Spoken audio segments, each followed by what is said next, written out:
बहुत है मैं which of following is form when acetone is oxidise.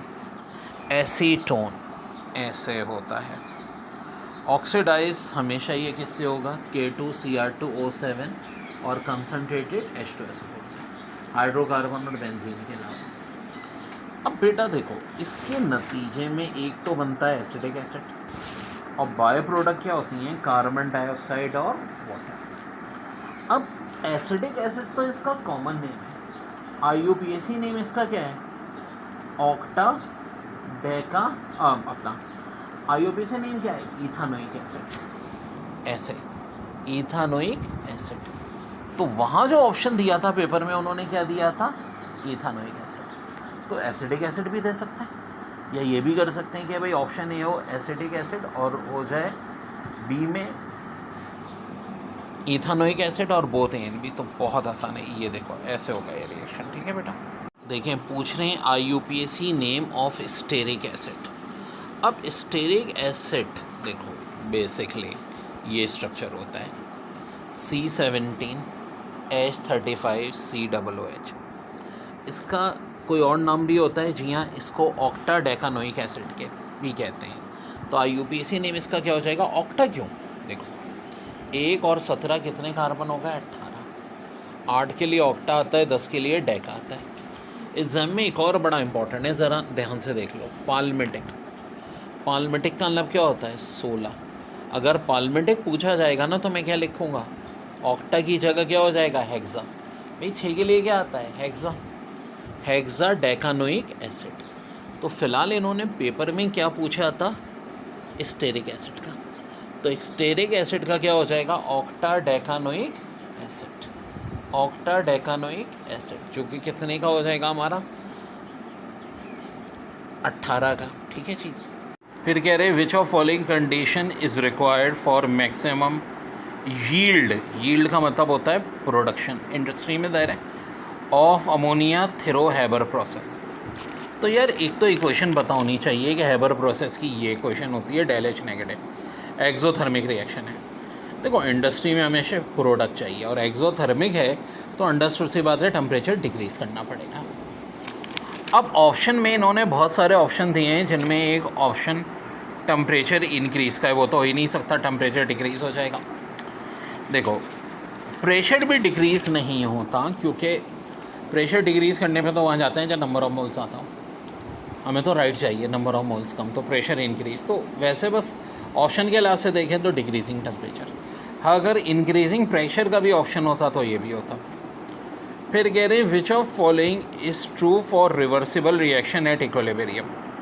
तो करेक्ट आंसर होगा the rate of backward reaction is equal to rate of forward reaction. जी हाँ, ये इक्वली तब होते हैं जब बैकवर्ड रिएक्शन किसके इक्वल हो? Rate of forward. जनाब कह रहे when benzene react with isopropyl chloride in the presence of AlCl3 has acid, the product form is isopropyl benzene. What is this reaction is called? Of course Friedel-Crafts reaction। और Friedel-Crafts में भी कौन सी alkylation? देखो कुछ ऐसे होता है, ये है आइसोप्रोपाइल क्लोराइड, एक ब्रांच के साथ है। जब भी फ्रीडल-क्राफ्ट अल्काइलेशन होती है, होता क्या है? देखें बात सुने, ये Cl यहाँ के H को अलग करेगा हमारा, ठीक है, और फिर इस तरह ये लग जाएगा। तो ये चीज़ क्या कहलाती है? क्यूमीन कहलाती है। फिर एक और बेंजीन की है, बेंजीन इज सब्जेक्ट टू, पहले अल्काइलेशन करनी है, फिर नाइट्रेशन, फिर ऑक्सीडेशन, प्रोडक्शन क्या बनेगी। तो देखो अल्काइलेशन में वही मैंने बात बताई थी, AlCl3 की मौजूदगी में Cl तो अलग हो जाएगा H को लेके, ठीक है, टाइम ज़ाया ना करें, फ़ौरन देखें CH3 यहाँ लग गया। नाइट्रेशन, अब देखो ये पुराना ग्रुप जाहिर करेगा कि किस पोजीशन पे। अल्काइल ग्रुप हमेशा भेजता है ऑर्थो पैरा, ऑर्थो होती है बराबर वाली, पैरा होती है अपोजिट साइड। तो नाइट्रेशन में एक NO2 यहाँ गया, एक यहाँ, नाइट्रोबेंजीन बन गया। फिर करनी है ऑक्सीडेशन। तो देखो जब KMnO4 से ऑक्सीडेशन करेंगे टॉलिन की, तो हमेशा COOH बन जाएगा। अब COOH के एक बराबर में NO2 है, यानी ऑर्थो नाइट्रोबेंजोइक एसिड, और एक सामने तो पैरा नाइट्रोबेंजोइक एसिड। तो फाइनल प्रोडक्ट बनेगी ऑर्थो नाइट्रोबेंजोइक एसिड और पैरा नाइट्रोबेंजोइक। देखिए बड़ा अच्छा MCQs है।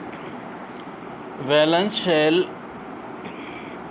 of configuration of element is 4s2 4p1, to which group does the element belong?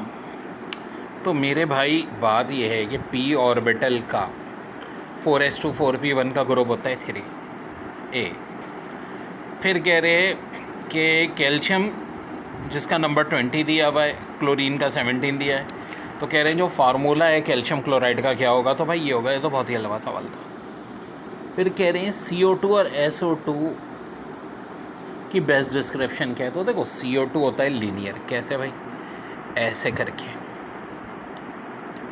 ठीक है, ये लीनियर है। इसके बरक्स SO2 सल्फर यूं करके ऑक्सीजन लगे होते हैं एंगुलर शेप में।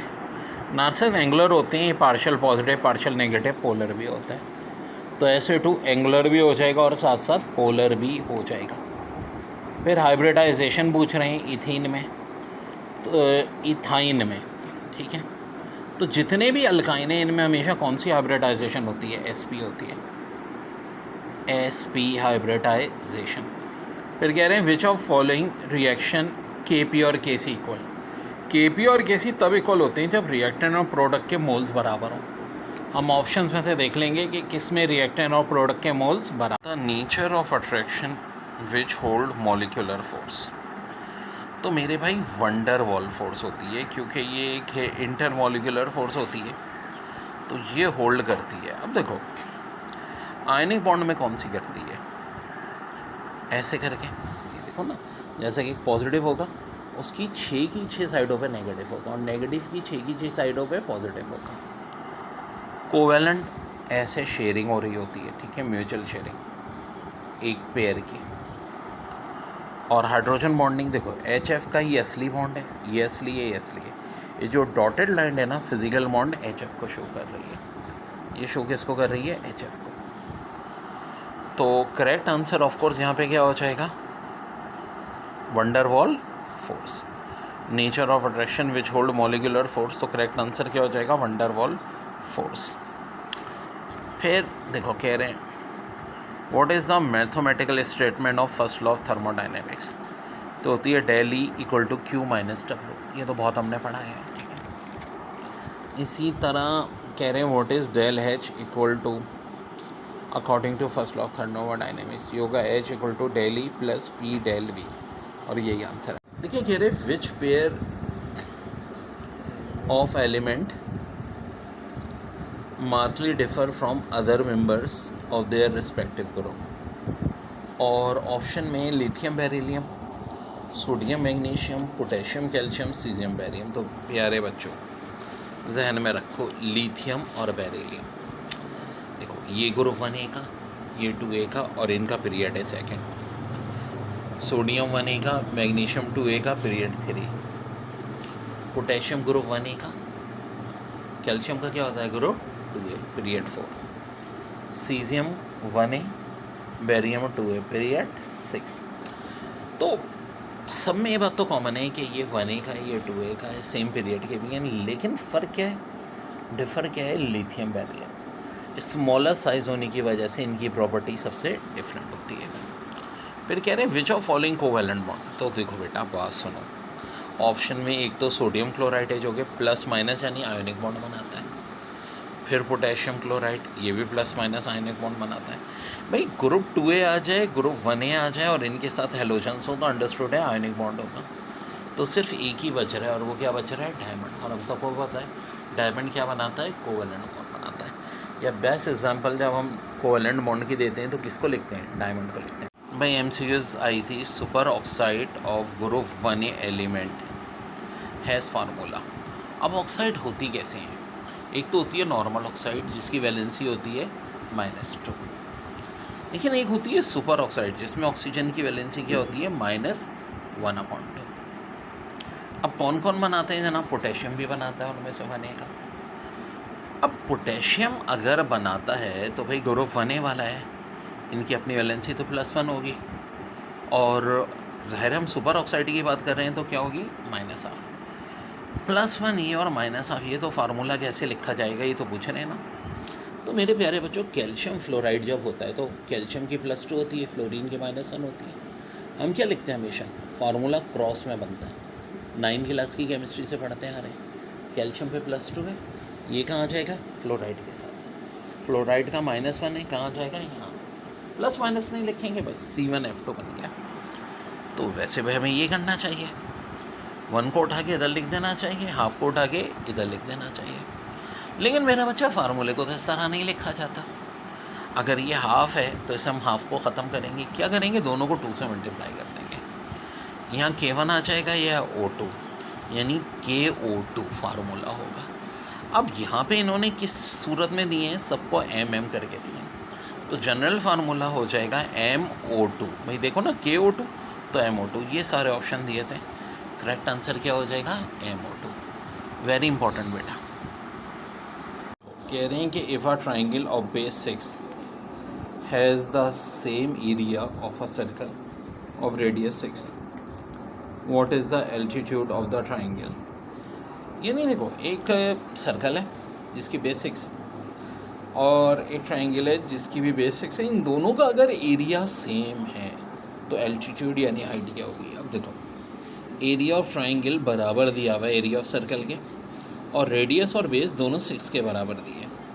एरिया ऑफ ट्राइंगल का फार्मूला क्या होता है, half into base into height, यानी πr, ये तो उसका हो गया, और एरिया ऑफ सर्कल का πr²। अब देखो, बेस भी 6 दिए, आर भी 6 दिया है, 1 6 कैंसिल हो जाएगा, ये 2 इधर डिवाइड है, उधर जाके 6 से मल्टीप्लाई, 6 2 सा 12, आंसर हो जाएगा 12π। ठीक है बच्चों, ये फिर देखो, ये 6 कैंसिल, ये 2 इधर डिवाइड है, उधर जाके मल्टीप्लाई, 2 6 12, आंसर 12π। कह रहे हैं मास ऑफ प्रोटॉन किसके बराबर होता है, 1836 इलेक्ट्रॉन, 1836 न्यूट्रॉन, और भी बहुत सारे ऑप्शन दिए हैं। तो भाई ये तो बिल्कुल बेसिक है, एक प्रोटॉन कितने के बराबर होता है, 1836 इलेक्ट्रॉन के। फिर कह रहे हैं which of following is different in Na+1, Na का हमें पता है एटॉमिक नंबर 11 होता है, Mg+2 हमें पता है मैग्नीशियम का एटॉमिक नंबर 12 होता है, और Al+3 है ये, ठीक है। अल्युमिनियम का हमें पता है 13 होता है। तो ज़रा ध्यान से देखो बेटा, Na+1 हो चाहे Mg+2 हो और Na+3 हो, La+3 हो, इन सब में कितने इलेक्ट्रॉन रह जाएंगे, 10। तो नंबर ऑफ इलेक्ट्रॉन तो सेम होंगे, 10 होंगे, तो ये आंसर नहीं हो सकता। शेल कितने रह जाएंगे, 2, ये भी नहीं हो सकता। इलेक्ट्रॉनिक कॉन्फ़िगरेशन सबकी सेम हो जाएगी, 1s2 2s2 2p6, जो नियोन की होती है, तो ये भी नहीं हो सकता। क्या चीज़ डिफरेंट होगी, नंबर ऑफ प्रोटॉन, क्योंकि इसमें 12 प्रोटॉन, अल्युमिनियम में 13, सोडियम में 11, प्रोटॉन तो चेंज नहीं हुए ना, तो क्या चीज़ डिफ़र होगी, नंबर ऑफ प्रोटॉन। याद रहे, जब इलेक्ट्रॉन सेम हो तो आइसो इलेक्ट्रॉन कहलाते हैं, नंबर ऑफ शेल भी सेम होते हैं, इलेक्ट्रॉन भी सेम होते हैं, इलेक्ट्रॉनिक कॉन्फ़िगरेशन भी सेम होती है। एक चीज़ जो डिफरेंट होती है, जो पूछी है, वो होगा नंबर। देखें, radius of first orbit of hydrogen 0.53 angstrom, which orbit has radius of 4.77 angstrom. तो देखो, क्लास में मैंने रटवाया था पूरा कि रेडियस का फार्मूला होता है n² 0.53 एंगस्ट्रॉम। अब यहाँ ऑप्शन है 1 2 3, सोचो 0.5 को किससे मल्टीप्लाई करूँ कि 4.77 आए, तो ऑफ कोर्स n3 होगा। क्यों भाई, क्योंकि 3 का स्क्वायर कितना होता है, 9, और 9 को अगर खाली 0.5 से मल्टीप्लाई करते तो क्या आता, 4.5, चूँकि 0.53 है तो क्या होगा, 4.77। देखो n1 तो होने से रहा, 1 होता तो ये होता, n2 होता तो 2 का स्क्वायर 4, 4 को 0.5 से मल्टीप्लाई करें 2 पॉइंट समथिंग है, और अगर n4 होता तो 4 का स्क्वायर 16, फिर तो बहुत बड़ी वैल्यू आ जाती। तो ऑफ कोर्स आंसर क्या होगा, 4.77 एंगस्ट्रॉम। फिर भाई यहाँ ये कह रहे हैं which of following has only 1 orientation in space in magnetic field. तो भाई 1 ओरिएंटेशन ना सिर्फ S की होती है, क्यों, P की होती हैं 3, D की होती हैं 5, और F की होती हैं 7, तो खाली S की 1 होती है, S की खाली। देखें, कह रहे हैं एलिमिनेशन,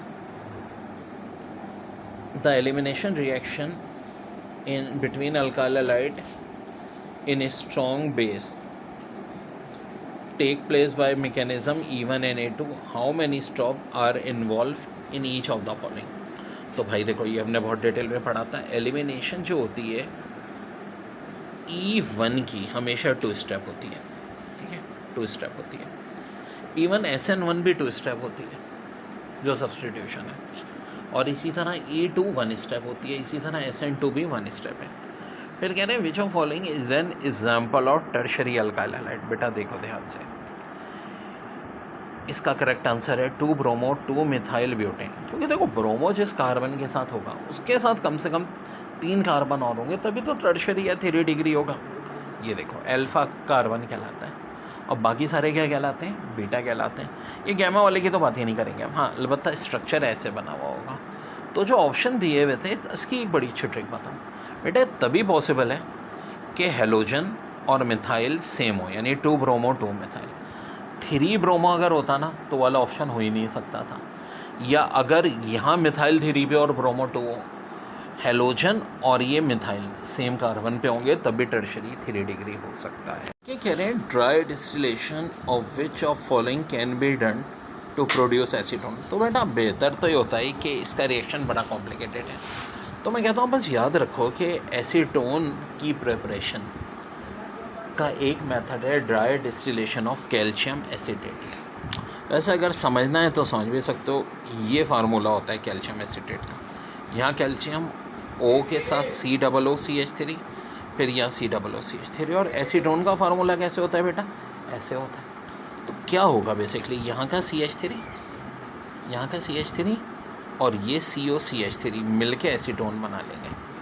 अब देखो बचेगा क्या, एक CA बच रहा है, एक C बच रहा है, 3 O बच रहे हैं, यानी बायो प्रोडक्ट क्या होगी, कैल्शियम कार्बोनेट। तो बस सिंपल यार याद रख लो भाई इसको कि ड्राई डिस्टिलेशन कैल्शियम एसीटेट की क्या प्रोड्यूस करती है, एसीटोन। तो इसको हमेशा याद रख लो बस कि ड्राई डिस्टिलेशन जब भी होगी कैल्शियम एसीटेट की, क्या प्रोड्यूस होगा, acetone. Which of following will give iodoform reaction on treatment with Na2CO3। बड़ा ही धांसू सवाल था भाई, और I2 यानी आयोडीन। देखो मेरे भाई, आपसे बात हो रही है कि आयोडोफॉर्म रिएक्शन तो यार मशहूर ज़माना, कॉमन नेम है इसका एसीटोन, IUPAC नेम है प्रोपानोन यानी केटोनिक ग्रुप। तो बेटा ये तो रिएक्शन बनाई है मैं, एक तो इससे बनता है ये जिसे आयोडोफॉर्म कहते हैं, सोडियम आयोडाइड बनता है, सोडियम एसीटेट बनता है, कार्बन डाइऑक्साइड और मम्मम मानी। फिर कह रहे हैं which of following is form when acetaldehyde is heated with oxidizing mixture of K2CrO27 concentrated H2SO4। यार एल्डिहाइड का जब भी ऑक्सीडेशन होता है ना तो कार्बोक्सिलिक एसिड बनता है। आए ज़रा ऑप्शंस देखते हैं, एक तो मीथानोइक एसिड दिया है, एक मीथानल दिया है। मीथानॉल तो नहीं बनेगा ऑफ कोर्स, मीथानोइक एसिड ही बनेगा। अब ये बनेगा कैसे, आए देखते हैं भाई। मीथानोइक एसिड एक कार्बन का है, तो एक कार्बन वाला ही एल्डिहाइड हम लेंगे। एक कार्बन वाला एल्डिहाइड क्या होता है, मीथानल, इसका IUPAC नेम होता है, फॉर्मल्डिहाइड इसका कॉमन नेम होता है।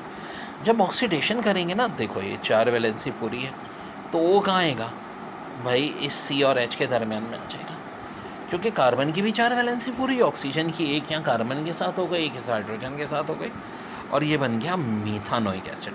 ठीक है, मीथानोइक एसिड यानी कार्बोक्सिलिक एसिड, क्योंकि एल्डिहाइड की ऑक्सीडेशन पे हमेशा बनता है, क्या बनता है, कार्बोक्सिलिक एसिड।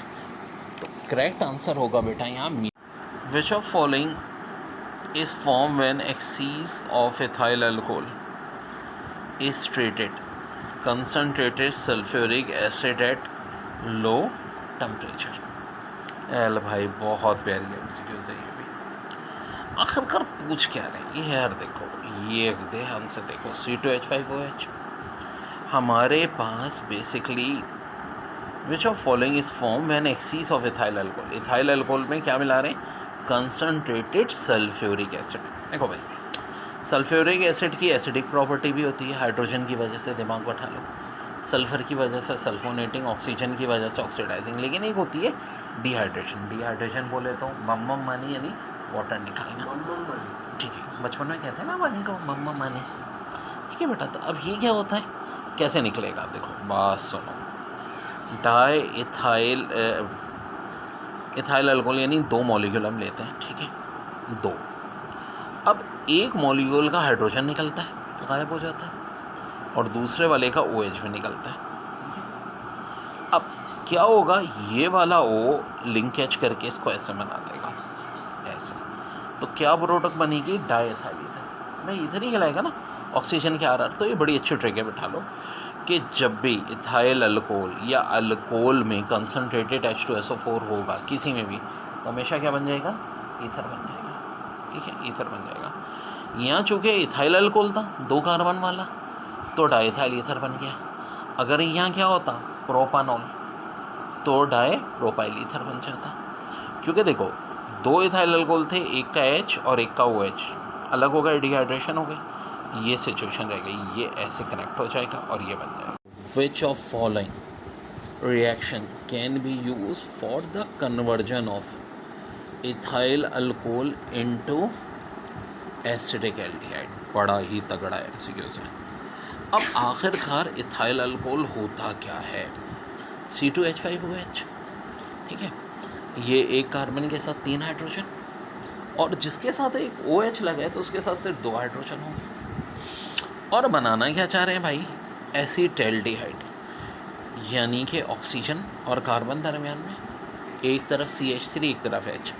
ठीक है, IUPAC नेम इसका इथानल है, एसिटैल्डिहाइड, यानी एक एल्डिहाइड जिसमें कार्बन ऑक्सीजन डबल बॉन्ड हो, एक तरफ R हो एक तरफ H हो। अब ये बनेगा कैसे, ये बनता है डीहाइड्रोजनेशन से। डीहाइड्रोजनेशन कैसे होगी, निकल और कॉपर कैटलिस्ट की मौजूदगी में होगी। कैसे, आए देखते हैं। देखो बेटा, जब हम निकल कॉपर मिलाएंगे तो इधर का एक H और यहाँ का भी एक H, कोई सा भी आप बोलो सर ये और ये भी हो सकते हैं, हाँ ये भी हो सकते हैं, एक बचेगा, ये दोनों निकल जाएंगे। H2 का निकलना डीहाइड्रोजनेशन कहलाता है। अब देखो, ये ऑक्सीजन के भी एक वैलेंसी फारिक, कार्बन की भी फारिक, आपस में क्या बना लेंगे, डबल बॉन्ड बना लेंगे। तो आपसे पूछा ये था कि इथाइल अल्कोहल से जो एसिड एल्डिहाइड बनाते हैं, ये प्रोसेस क्या कहलाता है। तो भाई ये प्रोसेस क्या कहलाएगा, डीहाइड्रोजनेशन। डीहाइड्रोजन, देखें कह रहे हैं कि लीजेंड डाई इथाइलिन ट्राइअमाइन जो है, ये एग्जाम्पल किसकी है, बाइडेंटेट, ट्राइडेंटेट, पेंटाडेंटेट या हेक्साडेंटेट। तो देखो ऐसे होता है इसका स्ट्रक्चर, एक लोन पेयर, 2 लोन पेयर और 3 लोन पेयर। तो ये क्या होगा, ट्राइडेंटेट। डेंटेन से मुराद या तो लोन पेयर होंगे या नेगेटिव चार्ज होगा। देखो जैसे कि यहाँ देख लो, मोनोडेंटेट में NH3 होता है क्योंकि इसमें एक लोन पेयर होता है। बाइडेंटेट में इसी का भाई इथाइलिन डायमाइन, याद रहे ये इथाइलिन ट्राइअमाइन है, इथाइलिन डायमाइन बाइडेंटेट होता है। और देखें ये जो दिखा है ना EDTA hexadentate, ethylene diamine tetraacetate, ये हेक्साडेंटेट होता है। ठीक है, तो ऑफ कोर्स करेक्ट आंसर ये यहाँ अकॉर्डिंग टू सिचुएशन क्या हो जाएगा आपका, ट्राइडेंटेट। ठीक है, ट्राइडेंटेट। बहुत important MCQs। Why do transition element form interstitial holes present in crystalline in transition metal?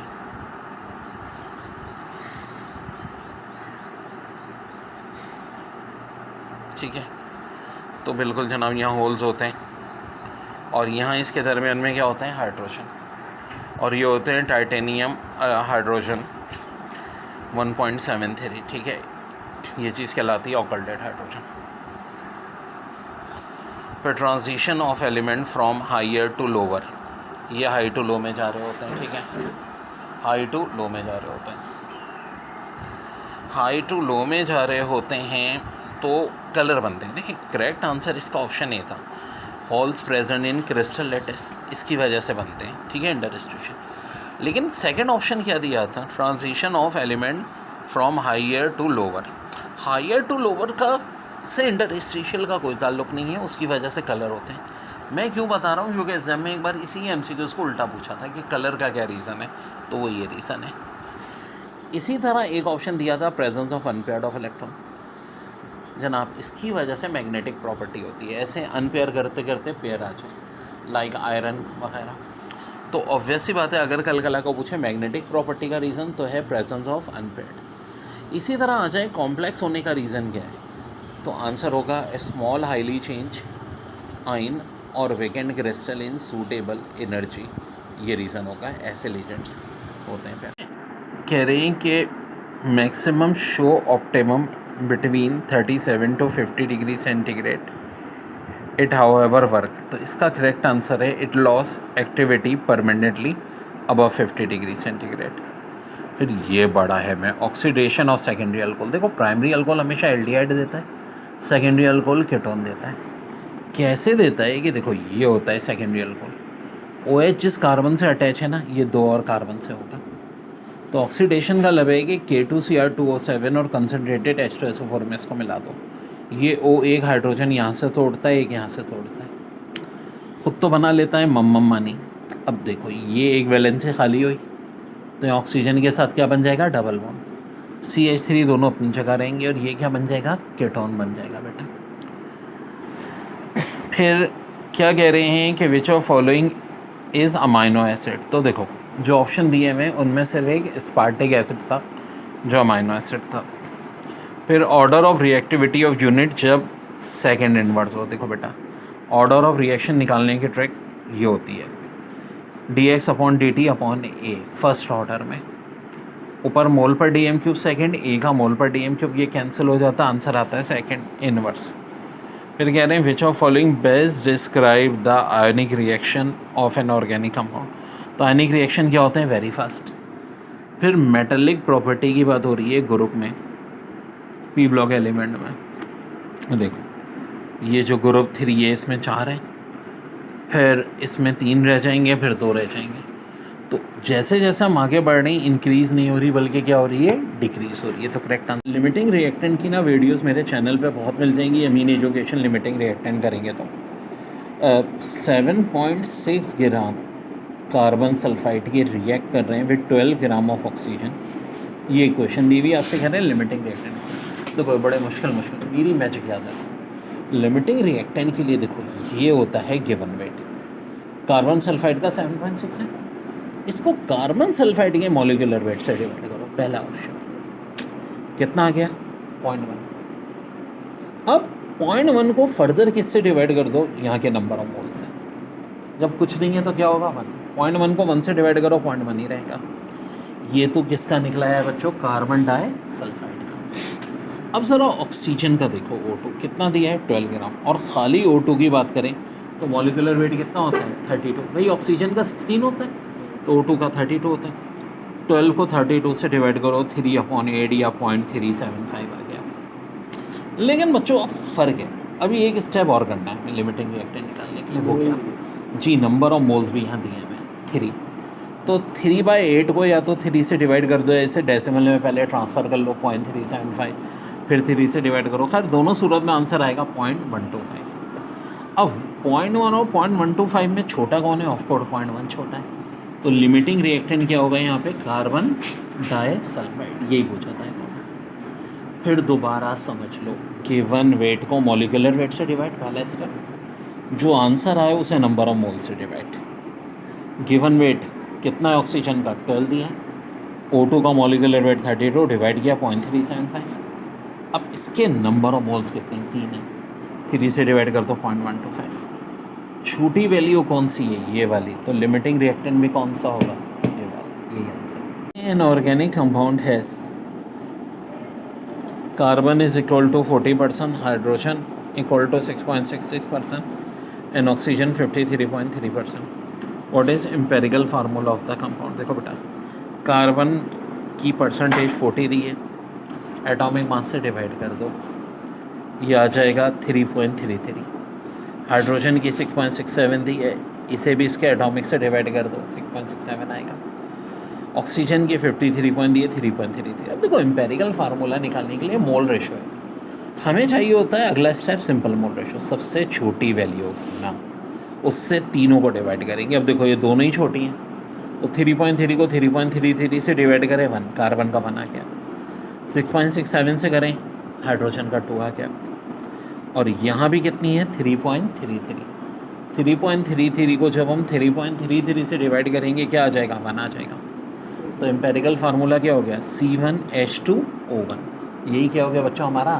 देखिए ये कितनी मिस्टेक्स होती हैं टेस्ट में।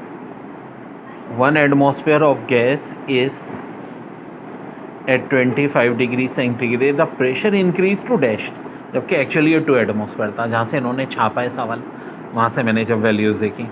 एट डैश डिग्री सेंटीग्रेड, अब ये भी डैश नहीं दिया हुआ, ये 50 डिग्री सेंटीग्रेड है। Volume of gas will be changes from dash D M cube to dash D M cube. अब ये भी गलत है of course, 1 D M cube to 2 D M cube. ये जब मैंने ओरिजिनल जहाँ से इन्होंने छपाई की है देखा, अब इससे अंदाज़ा कर लें कि एक क्वेश्चन तक गलत है। V1 P1 अपॉन T1 बराबर होता है V2 P2 अपॉन T2 के। V1 P1 दोनों 1 1 है। टेम्परेचर को हमेशा केल्विन में कन्वर्ट करते हैं, 273 प्लस करते हैं। V2 तो चाहिए, P2 2 है, T2 50 में 273 प्लस करो मैथ्स के रूल के तहत। ये प्लस हो गए 323 वो, और उधर जाके मल्टीप्लाई हो गया। डिवाइड किससे करेंगे 298 से। बेटा ये 2 भी डिवाइड हो जाएगा। अब देखो अंडरस्टूड सी बात है कि ऑप्शंस आपको दिए हैं 3, 7, 4 और 0.54। तो आप सिंपल सा क्या करोगे यार, जब इसको इससे डिवाइड करोगे 1.08 आएगा, 2 से डिवाइड करोगे क्या आ जाएगा 0.54। यही आपका क्या होगा आंसर आ जाएगा। फिर आज से पूछ रहे हैं कि एब्सोलूट ज़ीरो की वैल्यू, तो केल्विन में 0 होती है, सेंटीग्रेड में -273.16 होती है, फ़ारेनहाइट में -460 होती है। इस जैब में यही दिया हुआ था और यही देते हैं आमतौर पे, लेकिन पता होना चाहिए फ़ारेनहाइट में -460 होती है। कल को आ जाए एक। उसके बाद एक ये MCQs पहले देख लें। Water rises in capillary tube because of adhesive forces of molecule exit cohesive force. अब ये होती क्या एडेसिव, बेटा अब इधर देख लो। मॉलिक्यूल की वॉल ऑफ कंटेनर के साथ जो फोर्स ऑफ अट्रैक्शन होती है उसे एडेसिव कहते हैं, और मॉलिक्यूल की आपस में जो हो उसे कोहेसिव कहते हैं। तो जब एडेसिव फोर्सेस ज़्यादा हो जाएं कोहेसिव से तो क्या होता है, वाटर क्या होता है राइज होता है, वाटर क्या होता है राइज होता है। फिर कह रहे हैं which of following influence variation of temperature at which boiling point of liquid take place. तो करेक्ट आंसर है आउटसाइड प्रेशर। क्या आउटसाइड प्रेशर कितना है, ज़ाहिर है हमारा कराची में कुछ और है, मरी पे कुछ और हो जाएगा, माउंट एवरेस्ट पे कुछ और हो जाएगा। What is the oxidation number of के मैग्नीज इन K2MnO4। देखो पोटेशियम ग्रुप 1 का है, ग्रुप 1 का ऑक्सीडेशन हमेशा क्या होता है +1, मल्टीप्लाई किससे कर दो 2 से। आगे दिया हुआ है मैग्नीज, फिर है ऑक्सीजन जिसका क्या होता है -2, मल्टीप्लाई किससे कर दो 4 से। -2 को 4 से मल्टीप्लाई करो कितना हो जाएगा -8, +2 + Mn -8 = 0। 2 में से 8 माइनस करो 6, इधर माइनस है उधर जाके +6, तो ये आ गया +6। बच्चों तुम लोगों का कोई कसूर ही नहीं है, इतनी मिस्टेक्स है ना इस बार आंसर की में कि बस। In electrical chemical series what is the electrode chemical series what is the electrode of all metal above hydrogen. ये इसकी हमने एक ट्रिक भी बताई थी उसको याद रखने की, कॉल मी ज़ेब्रा वगैरह करके। खैर बस इतना याद रखो कि मेटल्स अबव देन हाइड्रोजन होंगे तो हमेशा क्या होंगे वो नेगेटिव होंगे। फिर organic compounds are classified into, तो देखो एक ओपन चेन होंगे एक क्लोज चेन होंगे। फिर कह रहे हैं which of following are the isomers of pentane. देखो टोटल 3 बनेंगे, अल्केन है 5 कार्बन का, एक तो है नॉर्मल पेंटेन विदाउट ब्रांच, एक ये बन जाएगा 2 मिथाइल ब्यूटेन। लॉन्गेस्ट चेन 4 की है, सेकंड पे ब्रांच है 2 मिथाइल ब्यूटेन। यहाँ पर देखो 5 को कैसे बनाएंगे, ये 3 2 ब्रांचें कर देंगे, 2 डाई मिथाइल प्रोपेन। फिर कर देंगे आइसोमेरिज्म जो होता है प्रोपानोल और एसीटोन में कौन सा होता है, देखो ये है एसीटोन ये है प्रोपानल, दोनों का मॉलिक्यूलर फार्मूला C3H6 होता है, तो ये फंक्शनल ग्रुप आइसोमेरिज्म है, और ये इनका मॉलिक्यूलर फार्मूला होता है। ये भी हमने बहुत कराया था क्लास में, ठीक है बच्चों। तो गलती तुम लोगों ने कोई नहीं की है, ये इनके आंसर कीज ही गलत है, और ये प्री प्लान्ड एक साजिश होती है हमेशा। Graph of volume versus pressure at constant temperature, Boyle's law होता है, और ये जो स्ट्रक्चर होता है इस तरह नॉन लीनियर ऑप्शन में से करेक्ट था। IUPAC name of alpha beta dimethyl valeric acid. Valeric acid डाले पे कितने कार्बन होंगे? 1 2 3 4 5। ठीक है, अब एक बड़ी अहम बात सुनो बेटा, ये जो कॉर्नर वाला है ना, ये COOH है। कैसे लगा हुआ है? ऐसे लगा हुआ है, ये कॉर्नर वाला। कॉमन नेम में COOH के जो बिल्कुल बराबर है उसे अल्फ़ा कहते हैं, उसके बराबर बीटा, फिर गैमा। तो क्या दिया हुआ है? अल्फ़ा बीटा डाइमेथाइल, यानी अल्फ़ा पे CH3 है और बीटा पे CH3 और 5 का है तो पेंटानोइक एसिड है। तो IUPAC में इसका नेम क्या हो जाएगा? IUPAC में देखो अल्फ़ा बीटा नहीं होता, बल्कि क्या हो जाता है? 2,3 डाइमेथाइल, और वेलेरिक का मतलब होता है 5। तो 5 के लिए IUPAC में क्या लफ्ज़ यूज़ होता है? पेंटा। तो इसको हम क्या कहेंगे? 2,3 डाइमेथाइल पेंटानोइक एसिड। वैसे ही बड़ा अच्छा सवाल है, what volume of oxygen at STP received to burn 500 DMQ of ethene। देखो बेटा, ऐसे होता है ये रिएक्शन। ये क्वेश्चन है आपकी। और से देखो, 1 मोल इथीन का 3 मोल दे रहा है ऑक्सीजन को। 1 मोल जब 3 मोल दे रहा है तो 1 DMQ भी 3 DMQ दे रहा होगा। डायरेक्ट रिलेशन होती है STP पे। तो अगर ये 500 दे रहा है तो क्या करोगे? 500 को 3 से मल्टीप्लाई कर देंगे। आंसर क्या हो जाएगा? 1500 DMQ। भाई देखो, बड़ा आसान है। इसका 1 मोल है, इसके कितने मोल है? 3। 1 मोल इसके 3 मोल दे रहा है तो 500 कितने देंगे? 500 को 3 से मल्टीप्लाई कर दो, आंसर 1500।